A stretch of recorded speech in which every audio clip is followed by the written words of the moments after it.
Welcome back to Paul's Pod. We are back with the Pink Panther. Now, Kurt, you're a very good friend of mine. You're an unbelievable fighter. But for people that don't know, this is the third time that we've tried to do this. We've had a nightmare. I We've had know.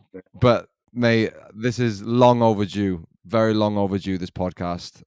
Like I said, you've been absolutely smashing it. You know, I've always said what you achieved at amateur is almost second to none. No one's really done what you've done, you know, in the UK at least, for sure. And I'm excited to see you start on your professional journey. You've got your second pro fight coming up next week.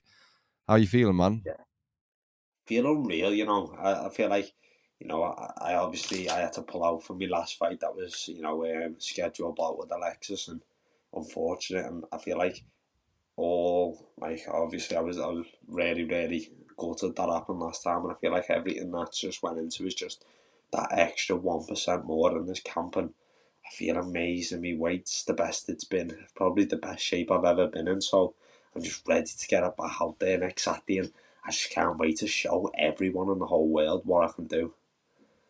Well, you're fighting on UFC Fight Pass, and that's probably the best platform to be fighting on for someone that's coming up. You know, you want to be signed by the UFC eventually. That's the goal, I'm guessing. And Yeah, because you had to, definitely. yeah, because you had to pull out of your last fight, do you think you're more eager for this one? Do you think it's like, fuck, I want this even more now?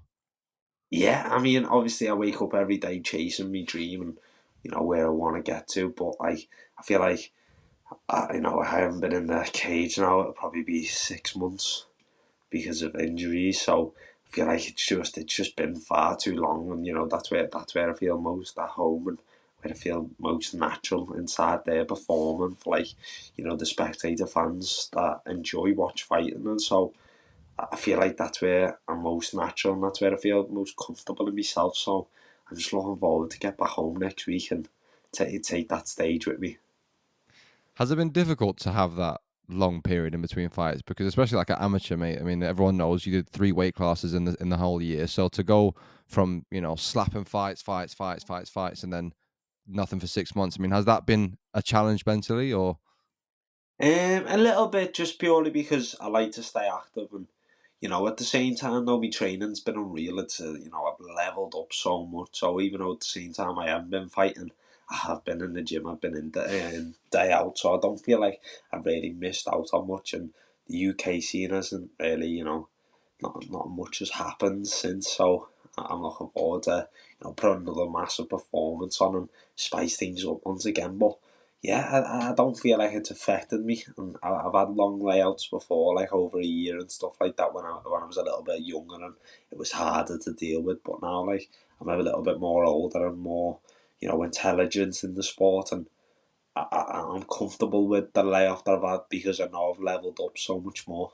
So and the layoff was needed. I think to take time to heal me injuries and go again. And now I just feel like I'm just levels and levels and levels above, and I just don't feel like I'm stopping with the team around me. I feel like I can go on, and this camp's just been extraordinary. I can't thank the people enough around me for how much they put time and effort into me, and how ready we are.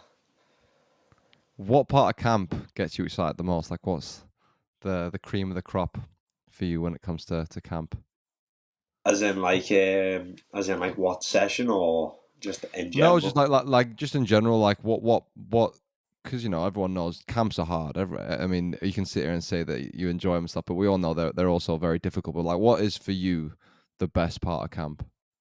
I think the best part of camp for me is like once I've got that them hard sessions out the way, and at the end of the week I can chill a little bit. But like knowing that I've grafted, and I can look myself in the mirror and be proud on how much effort I have put into myself, and know I haven't left any stone unturned. So like this camp, it's just been graft from soon as I'm up to in the morning till I go to bed. I haven't stopped putting work in, and the people around me can vouch for that. And like I feel like this camp has just leveled up again, and that's what I'm needed to do with the amount of time and effort that I'm putting into this sport. I'm getting a lot more back out of it now. So I feel like the favourite part of it is knowing that I've left no stone unturned, and I can be proud of myself on the effort that I've put in. Do you feel like now going into your second pro fight, obviously you had a ton of hype anyway before this fight, but do you feel like the more, you're starting to knock off these pro fights, the more you start to get these finishes, the bigger your name is almost coming? I mean, we saw that Ian Heinisch did a nice piece on you not long ago. I mean, what's it like to have the support, publicly by people like that? Ian's a top person, and I stay in touch with Ian quite a lot.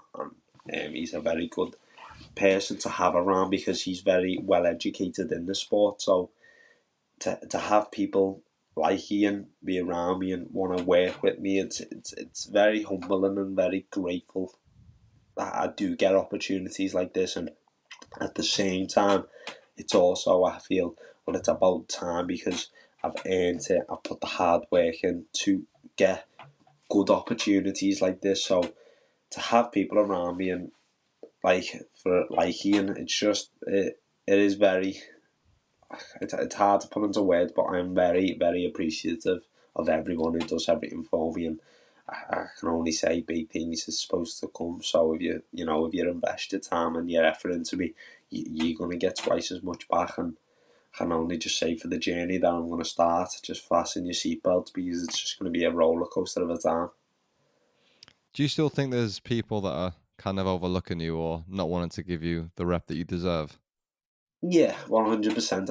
I feel like there's always going to be haters out there, and there's always going to be them people to try and put you down. But at the same time, get in the queue.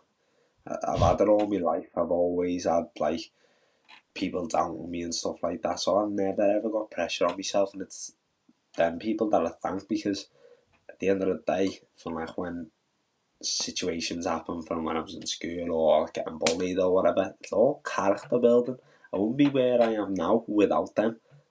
And they've given me tough, times in my life where I've had to face challenges. It's all a part of who you are and, you know, of who you become as yourself as a man. And at the end of the day, like, I feel like this world's too soft and, if like you're getting bullied, it's just all, oh, well, go to the teachers or something like that. It's not. Listen, back in the day when we were younger, listen, if you had a problem, scrap it out. Do you know what I mean? And at the end of the day, it's character building, and it all, at the end result, all comes down to the person who you are. And if you become a good person out of that, and you're putting your time and effort into something that I love every day, and I wake up happy about it, there's nothing, there's nothing more that I can do than thank those people.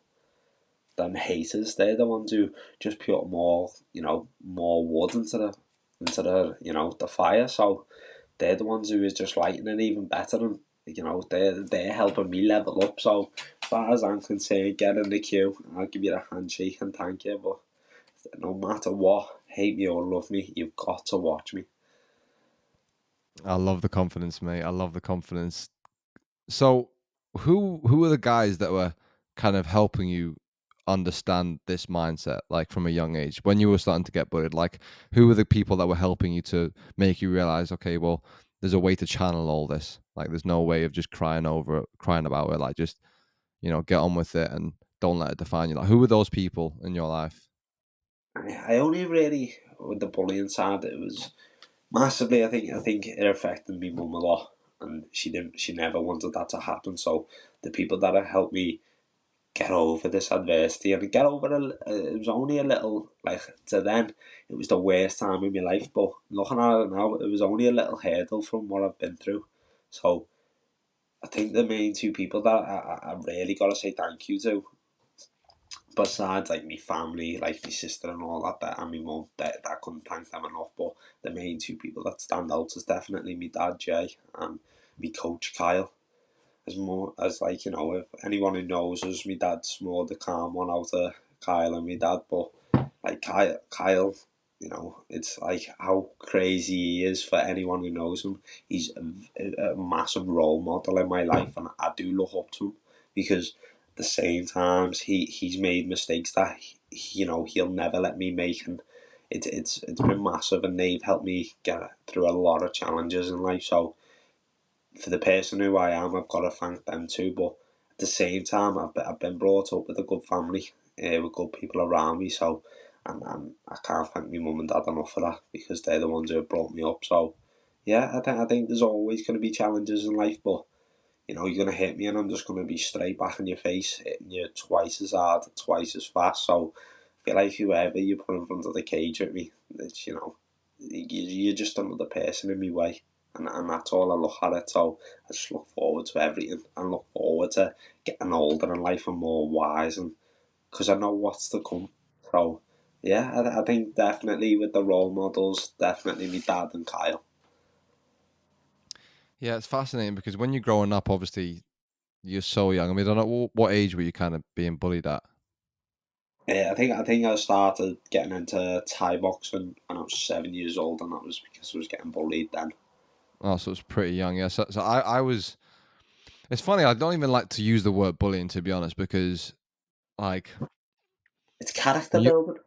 it is, yeah. Well, it's not even that, but it's just like when there are people that have had it so much worse. Like in terms of like when you So much talk better. about bullying, like there's far worse cases of people that I know that have gone through bullying. So I don't even like to use the term bullying when I say it. But like even me for growing when I was growing up, I was never like part of the cool kids. I was always kind of just picked on a little bit. And at the time, you just think, fuck and especially like you were saying, it was hard on my mum as well. I think for mums especially because they just want to be all soft and protecting and look after their boy, but it takes just growing up a little bit and listening and speaking to older people. Like what's the ages between you and Kyle?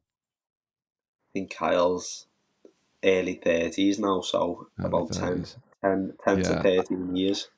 See, I He's think a lot of 33. people, yeah, I think a lot of people neglect having people that are older than them in their life. Like I've always been so grateful to have older friends than me because, like you were saying, they've gone through so much more life experience than you that they can help share their mistakes with you. So you learn a lot of wisdom through that. I mean, for me as well, I know I've said it a million times, but listening to Joe Rogan's podcast, for example, I mean, not only just Joe Rogan, but the platform that he's had and the people that he's had on, you just listen to people from all walks of life. And without that knowledge, you're just kind of a bit like, you got to figure it out more for yourself. Whereas having people that are older than you, it really can help guide you into the right path. Yeah, definitely, and I do think it's a massive part of it because you see different perspectives on life, and at the end of the day, there's always someone out there who's got it a lot worse than you, and that's why I always sort of looked at it like that because it's not the end of the world. It's just a little tough patch that you go through, and a lot of people take it hard on themselves. You don't need to. It's nothing personal, and there's a lot more worse things that are happening in the world. So yeah, I just try to just everything that I come, whoever comments on everything and we're haters and stuff like that, I love it. It makes me laugh. I've been called everything, especially when fighting. At the end of the day, if you can't take a bit of criticism or a little bit of punishment that someone's like calling you or something, then you're in the wrong sport. Go and play badminton or something.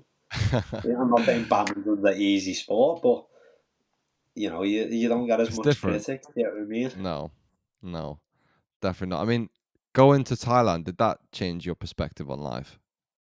Yeah, massively, and I'm very like, especially on how the life over there. It's crazy, and I feel like I got the full Thailand experience the first time because JJ left me. Like he's like my older brother. He lives out there, so he had the chance to really show me around in 2 months that he's seen in 2 years. So like 2 3 years, and I feel like I got the full Thai experience, and I learned how to like be respectful to the Thai people and they'll be respectful back, and I learned a bit of the language, and it was like at the same time, they were all so lovely, but you get a couple of characters who aren't so nice, and I feel like that's just everywhere in the world, but I feel like 100%, Dan. Thailand was just incredible, just the training to like the lifestyle. It's somewhere that I definitely want to live. Oh, mate. I mean, I always think like for what you pay in the UK and what you get back, and you go to Thailand, and you can just live on so much cheaper. And like you can like mate, you can live like if you had £500 a month for spends in Thailand, you're living so comfortable. So Comfortable, comfortable. comfortable, and like it's it's not even like it when everyone says, "Oh, it's so cheap." Everyone thinks of it like bad quality. It's not. You're eating like a king for like a fiver a day. It That's is. It's crazy. crazy, and but it's also like it's crazy the prices over here compared to over there. Do you know what I mean? And I feel like it And just think as goes that. well, yeah, sorry to interrupt, but I think as well, like the prices for things here and like most supermarket quality fresh food is all fucking shit for you anyway. It's not even Yeah, like it's not even like what for when I went to Brazil, I think the biggest thing that I took away from it was that like the freshness of the fruit, the freshness of yeah, what you were eating was such a big difference. Like your body can feel it. Like as soon as I came back, I was spending 2 weeks eating out there, and I came back and I had food here. I could tell my body was like, "Oh, what the fuck was that?" yeah, definitely. And massive one is no one's bothered what you've got, what you wear, or like where you're staying. It's just all about if you're happy in life. Do you know what I mean? We're over here. It's all about who's got the best, webs, who's got the best clobber, who's got the best car. Do you know what I mean? That's what it's all about. We're over there. No one's asked about anything No. except as long as they've got a smile on their face. And I feel like that's how the whole world should be. It's crazy as well, like, when you go to those places, and even though you don't understand their language and they may not understand your language, you can still understand a person. Like you were saying, how you can, you learn the proper Thai way of, like, showing respect, and it just goes to show as well, I think there are a lot of people in our generation, I think, who just lack the simplest manners, and I don't know whether that's because of maybe necessarily not the greatest upbringing, because upbringing is a massive factor. If it wasn't for my mum and dad drilling into me manners from a young age, I don't think I'd probably be as polite. But Yeah, definitely. I feel the same way there. yeah, so but it's just crazy because like it just goes to show like the smallest sign of respect you show to someone, the smallest sign of manners you show to someone, like over there, they just fucking open their arms and welcome you into their home. Whereas you wouldn't get that here. No, no, because it's like over here, it's very competitive. I feel, and I feel like that's why MMA is so good over here, though. Oh Compared yeah. to like that's why I feel like we're racing to the top because how competitive our country is. So it's like I feel like that, especially the northwest. Like the amount of gyms now and the amount of fighters that we're producing is crazy. So like I feel like it's also you got your pros and your cons of everything. Yeah, I think the UK is undoubtedly, rising to the top.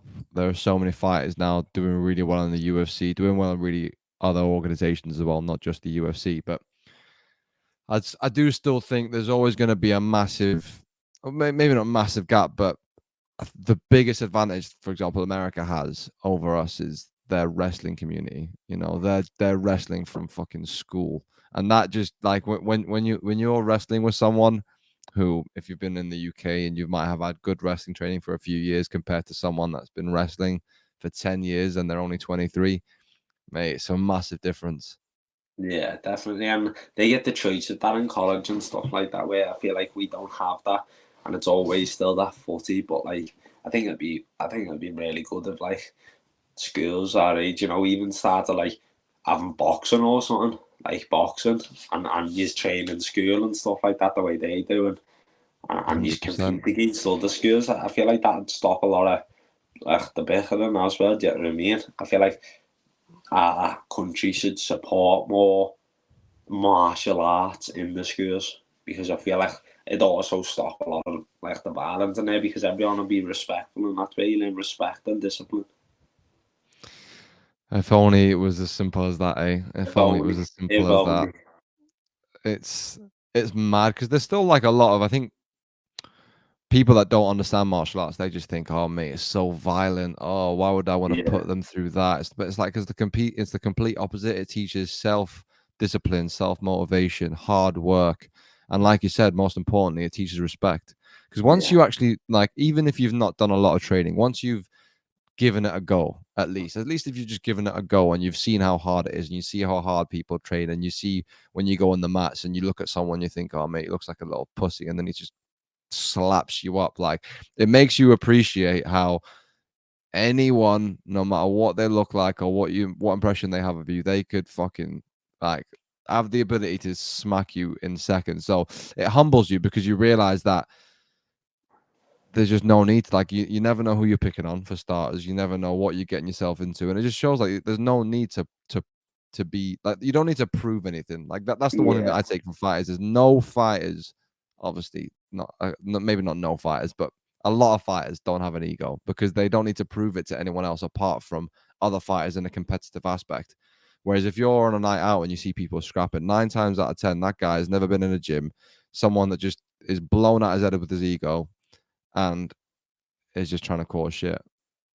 yeah, it is. It is, and then I feel like that one time when you see bodies on the floor, most likely he probably was a fighter or he was an ex-boxer Yeah. or something like that.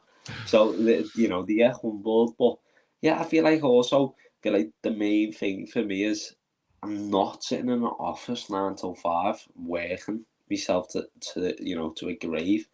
I'm out here, and I may not be the richest, I may not have the nicest things, but I'm chasing my dream, and that's what I'm most happy about, and chasing something that I've worked hard for a lot of my life. And it wasn't until like 15, 16 where I probably decided. I actually went up to my dad and was like, "Listen, I want to do this. I feel like I can go far in the sport. I put a lot of time and effort into it, and it's only something really that I've got along with in life, and like it's something that I've like actually found in life where I find happiness in it, and find like being comfortable around other people who do it. So I feel like yeah, that I feel like that's the main thing with me.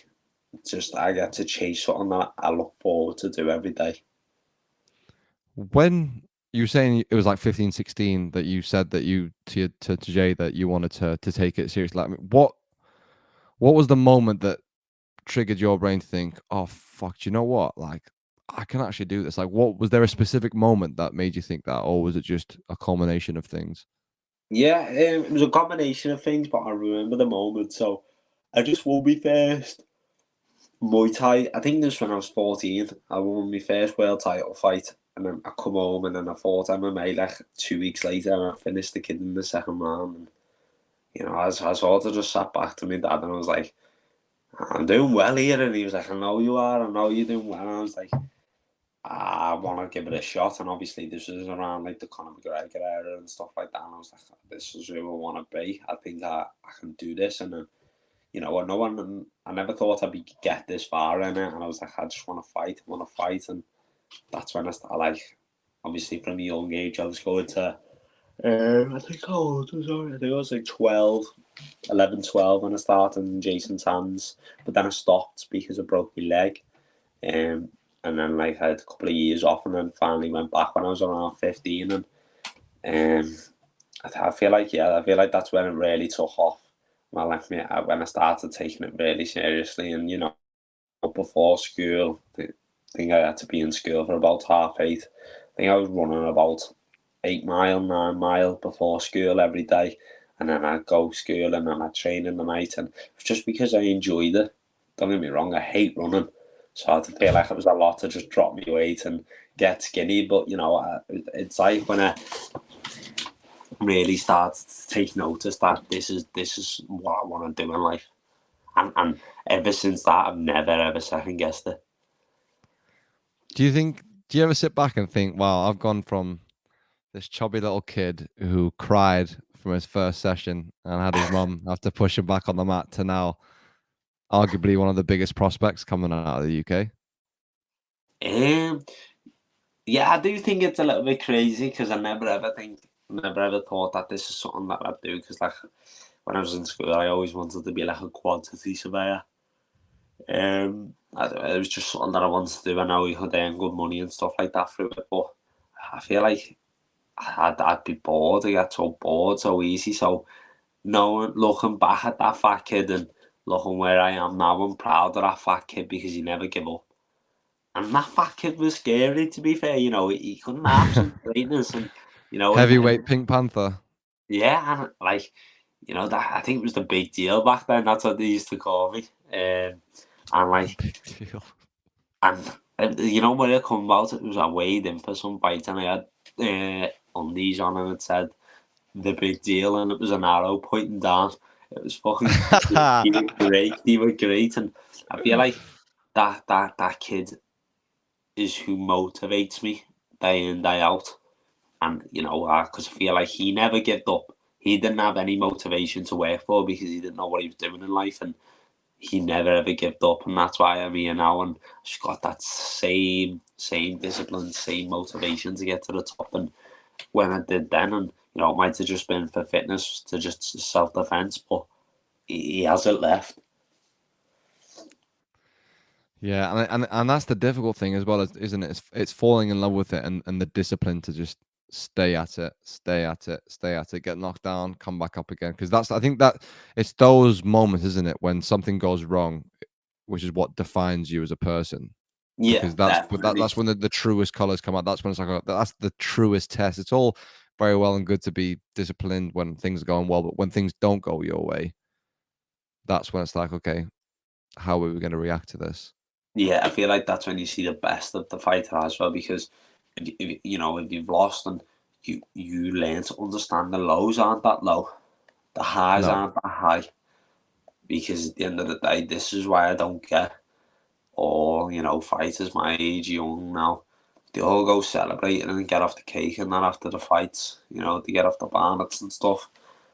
Do you think a 9 till 5 person goes home and celebrates their job that they've completed the day of work? This is the way I look at things. Do you know what I They're mean? very temporary as well. Like Yeah. a win doesn't last long. No, not at all, because yeah, you get everyone saying well done and stuff like that. 2 days later, no one's asked.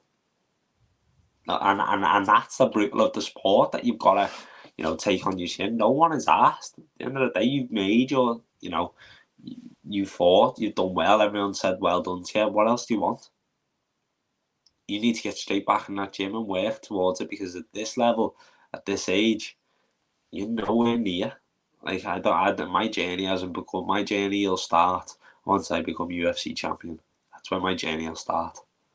But until then, it's just you know working towards that. Even once I get to the UFC, okay, great. It's not what it's not. It's not. I want to start my legacy and my journey to be remembered for when I die, and life goes on. That's what I want my name to stay around and stick. I say this all the time. You just said the big deal with the arrow on the underpants. I think it just goes to show how, even at a young age, you've always been pretty switched on with like marketing yourself in the right way. And I've said this to you before, but the Pink Panther is such a good, unique name. There's not a single male fighter out there wearing pink, being bold like that. I mean, how did the Pink Panther name originate? Like, where did it originate from? Originated from another podcast, Kieran from Super Necessary, and I think all the couple of the boys was we were all on like fighting on a show, and I think it was for me second belt against Declan Fisher, and they were like, "Have we got nicknames for each other?" So we were all giving each other nicknames, and then Kieran goes, "I've got one for you, Kurt." So like, "All right, what is it?" And he was like, "The Pink Panther," and I was just like, "Oh yeah, whatever." And then I sat back and I was like, that's a very good name, to be fair, and I stuck with it. And a big thank you to Kieran, but it just went with it, and I just took the mark and I bought myself my own logo. That my dad helped me out with, and Ricky from Sponsorite, they got me my own logo, and now I can truly market myself through it. I don't know. I'll need myself a Pink Panther t-shirt for the podcast as well. Definitely, the more I think I'm getting more merch soon, because there's a I think we released about 50 for my last fight. I think like if you bought a ticket, we give you a t-shirt. So it was like that was like sort of the thing, and it was good because when I was at the fight, everyone had pink, TPP tops on, the Pink Panther tops with my logo. So it looked good, you know what I mean. But I definitely need to make my own line of clothing, and I think once the money starts coming a little bit more, then I can pursue that. Then 100%. I can really just envision it, kind of like a thug nasty moment with his camel shorts. You coming into the UFC and demanding the pink shorts. yeah, well, listen, Venom needs to get them pink shorts going. So I've only got a couple more questions, mate. Where would you say is like the mecca of fighting for you? Like, if you could name the place that you'd want to win your UFC world title.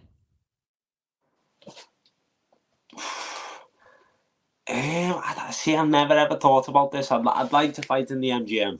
I think Madison Square Garden would just be, I think that's like a massive one. Las Vegas as well. I think I like to fight Las Vegas, but I think if I won it, I think like it to be in Liverpool. Maybe the new Everton Stadium that's getting built on the docks. Oh, That that'd be that'd be a good crazy. one. Or even just you know, the M&S and the Echo Arena.